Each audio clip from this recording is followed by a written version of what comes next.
Imagine a man standing on the Piraeus shoreline in 300 BC, watching the horizon swallow the last remnants of his earthly life. This was Zeno of Citium, a merchant who had just lost every ship, every piece of cargo, and every cent of his vast fortune to a sudden storm at sea. In a single hour, he went from the pinnacle of luxury to the depth of poverty. Most men would have shattered. They would have screamed at the gods or drowned themselves in bitterness. But Zeno did something terrifyingly rational. He walked into a bookstore, began reading about Socrates, and later remarked, "I made a prosperous voyage when I suffered shipwreck." This is the foundational paradox of Stoicism, the realization that true wealth and true power have absolutely nothing to do with what you possess, and everything to do with how you perceive. Today, the world tries to sell you a watered-down version of this ancient wisdom, boiling it down to shallow, motivational quotes and AI-generated gym posters. But real Stoicism is far weirder, far deeper, and far more dangerous to the status quo than a simple stay positive mantra. It is a comprehensive system of logic, physics, and ethics that was designed to turn a human being into an unshakable fortress. To truly understand how to become undefeatable, we must move past the surface and look at the three pillars that hold up the Stoic temple: logic, physics, and ethics. Most people today skip straight to the ethics, the how to live part, but the ancient masters believed this was like trying to eat the fruit of a tree without ever planting the roots. To a Stoic, logic was the protective fence around the garden. Physics was the soil and the trees themselves, and ethics was the resulting fruit. You cannot have the peace of a Stoic without first understanding the nature of the world you inhabit. This starts with a radical, almost uncomfortable view of reality known as Stoic physics. The Stoics were materialists. They believed that everything that truly exists, including the soul, including wisdom, and even including God, has a physical body. They viewed God not as a distant judge in the clouds, but as an active, rational life force called the Logos that breathes through every atom of the universe. This means that the universe is not a chaotic accident. It is a structured, deterministic organism. Every event, from the falling of a leaf to the crashing of a stock market, is part of a grand providential design. This leads to the most challenging part of the Stoic mindset: the total acceptance of fate. The Stoics believed in a cosmic conflagration, the idea that the universe moves in massive cycles, eventually being consumed by fire, only to be reborn and repeat the cycle exactly as it was. Whether or not you believe in literal reincarnation, the psychological implication is profound. It suggests that resistance to reality is the ultimate form of insanity. If the universe is a rational unfolding process, then getting angry at a shipwreck or a lost job is as logical as getting angry at the sun for setting. This is the birth of the Stoic Sage, a mythical ideal of a human being who never makes a mistake in judgment. The sage is someone who has perfectly aligned their internal will with the will of the universe. They understand that while they have zero control over external events, they have absolute godlike sovereignty over their internal response. This is the dichotomy of control, the sharp blade that separates the high-value man from the masses. You must realize that your reputation, your body, and your property are technically externals. They are not fully up to you. Only your opinions, your intentions, and your own actions are truly yours. Think about the modern pressures of digital existence. We spend our lives chasing metrics we cannot control: likes, views, subscribers, and the approval of strangers. We tie our happiness to the upload button of life, forgetting that once the action is taken, the outcome belongs to the world, not us. The Stoic teaches you to judge the success of your work solely by the effort you put in, not the applause you receive. This shift in focus is what makes a man undefeatable.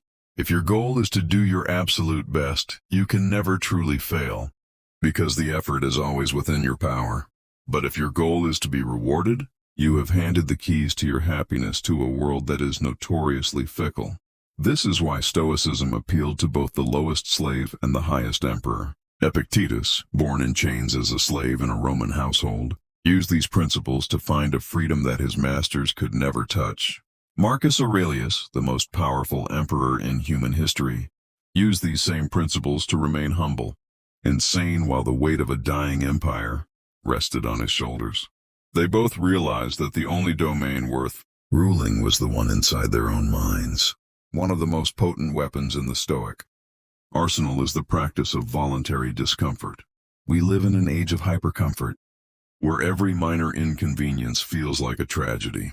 We are told that happiness is the absence of pain, but the Stoic knows that comfort is a drug that makes you weak. By intentionally sleeping on the floor, taking ice-cold showers, or eating nothing but the simplest fare for days, you are performing a psychological stress test. You are proving to your primitive brain that you can lose everything and still be okay. You are training yourself to be a citizen of the world, a cosmopolitan, who is at home anywhere because his home is located within his own character. This practice strips away the societal handcuffs that keep you small. When you realize that you don't need the fancy car or the social status to be a complete human being, you become a person that no one can manipulate. You stop being a puppet of the advertisements, shove down your throat, and start becoming the master of your own desires. There is a profound beauty in the Stoic virtue of justice, on which the masters considered the most important of all. They believed we were born for one another, to do good to the collective. Look at the life of Nelson Mandela. He spent 27 years in a small concrete cell, yet he spent that time reading the meditations of Marcus Aurelius. When he finally emerged, the world expected him to burn with the desire for revenge. Instead, he chose reconciliation. He understood that the past was an external force, already gone and out of his control, but the future of his nation depended on his internal response. He chose to build rather than to destroy. This is the ultimate expression of the amor fati, the love of one's fate. It is the ability to take the most dissonant, painful chords of life and find a way to harmonize them into a masterpiece. You do not wish for reality to be different. You use reality exactly as it is to forge a better version of yourself. In the modern world, this philosophy has evolved into powerful psychological tools like logotherapy and behavioral therapy. These practices mirror the Stoic process of identifying toxic, irrational thought patterns and challenging them with cold, hard logic.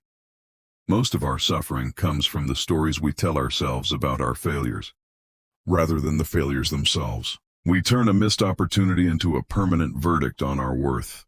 But the Stoic approach demands that you stop the narrative and look only at the facts.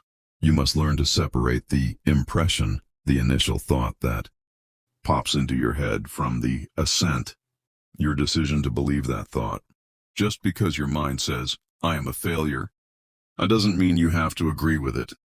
You have a space between stimulus and response, and in that space lies your entire destiny. As you move through the storms of your own life, remember that the ship may sink, the cargo may be lost, and the world may turn against you, but your character is your own.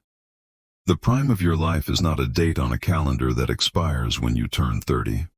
It is a state of mind that you must rebuild every single morning. Stoicism is not about being emotionless. It is about being unshakable. It is about moving from the reactive life of a child to the intentional life of a man. It is the realization that everything has an end, but a life lived with virtue is a life that is fundamentally complete at any moment. Do not wait for the world to become easier. Instead, work to become stronger. Reframe your mindset, guard your energy, and take control of the only thing that truly matters: your own judgment. The world belongs to the man who can stand in the center of the storm and remain at peace. Build your inner citadel today. Become undefeatable.